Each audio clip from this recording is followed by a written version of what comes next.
What's going on, geeks and gamers? Captain Alex here, and you are watching NINTENDIY, the show in which I teach you how to make your very own super cool Nintendo-themed projects right at home.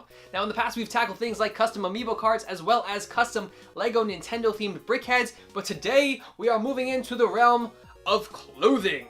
That's something we have not yet done before, and if you've been keeping up with the Nintendo community, you may have seen that Bloomingdales and Nintendo have recently released a line of clothing that is just super cool, really adult-themed clothing for Nintendo. Like, typically, if you go into a store, it's going to be in the young men's section or the kids section. You'll find the Nintendo clothing.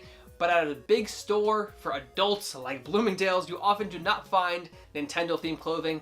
But they have finally done it, and it is all really, really cool. But it is also really, really, really expensive. So if you're not rich like me and you haven't bashed enough blocks or collected enough coins to afford this stuff, I'm going to show you how to make this sweater for 90% off. That's right, this sweater retails for almost $200, but today on NINTENDIY, I will show you how to make it for under $20. So without further ado, let's get started.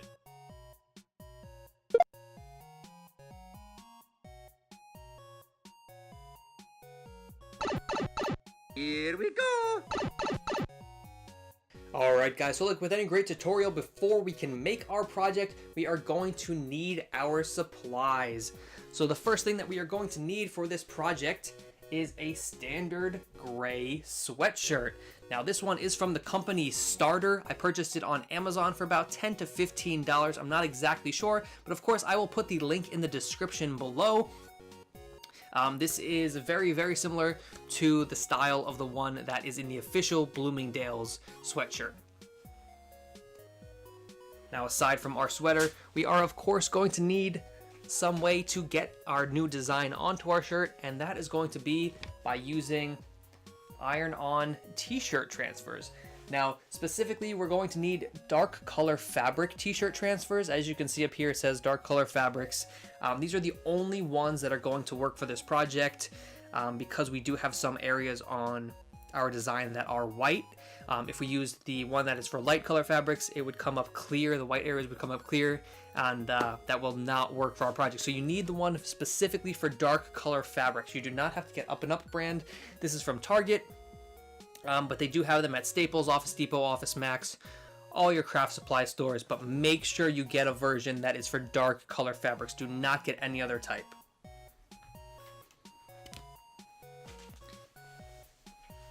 And of course, we are going to need the design that is going to be printed on those transfer papers. So right here I have it printed out already.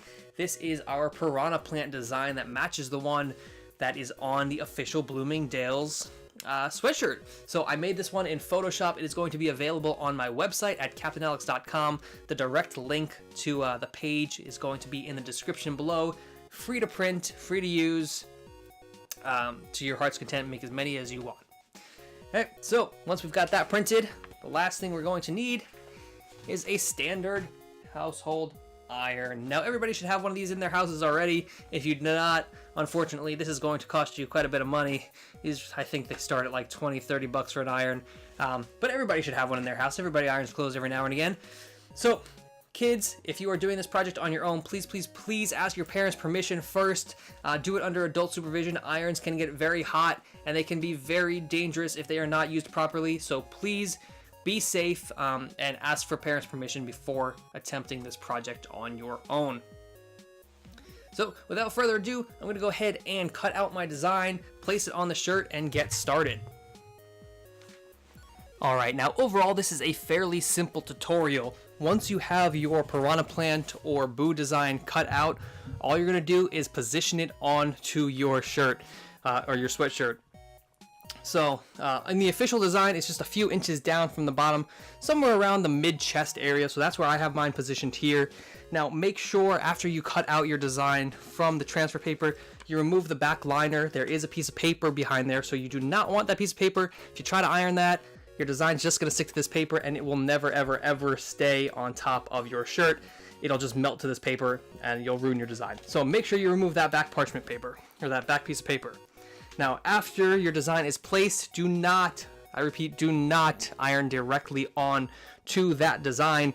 What you're gonna need to do is take the piece of parchment paper that comes included with your t-shirt transfer and lay that over on top of your design.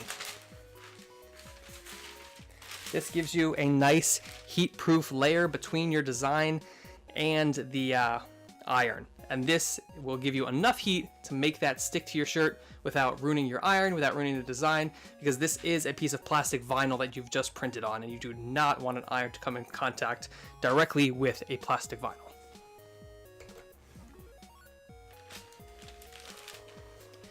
And then just smoothly, slowly, and steadily iron back and forth over that design.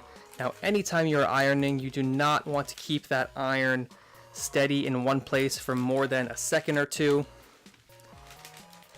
because you can burn the shirt, you can burn the design, and we do not want that. Obviously, we want it to look as clean as possible.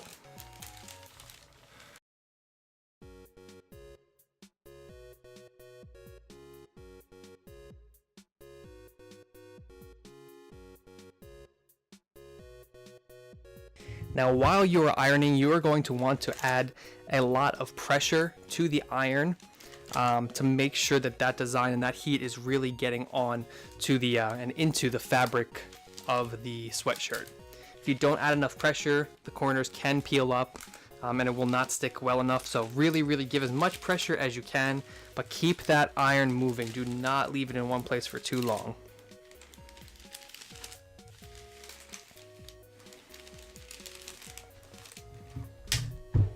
And after about 2 minutes of ironing, go ahead and remove your iron and then slowly peel back the parchment paper. And voila, we have our design. Look at that, guys. That looks really good. As you can see, if I lift it up, that looks really well done. That looks almost professional right there.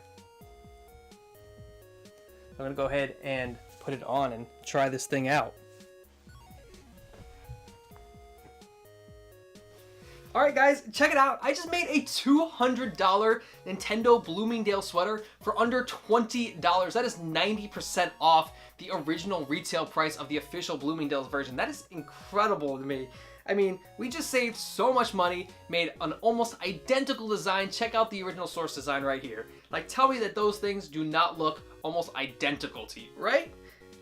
Like, that is just awesome. I mean, for $200, it is extremely expensive and unaffordable, but if you are a Nintendo fan and you still want to show your Nintendo pride and you like that design, you can now make it on a budget for just $20. You can represent your love for Nintendo without breaking the bank. I hope you guys enjoyed this episode of Nintendiy, and until next time, Captain Alex signing off.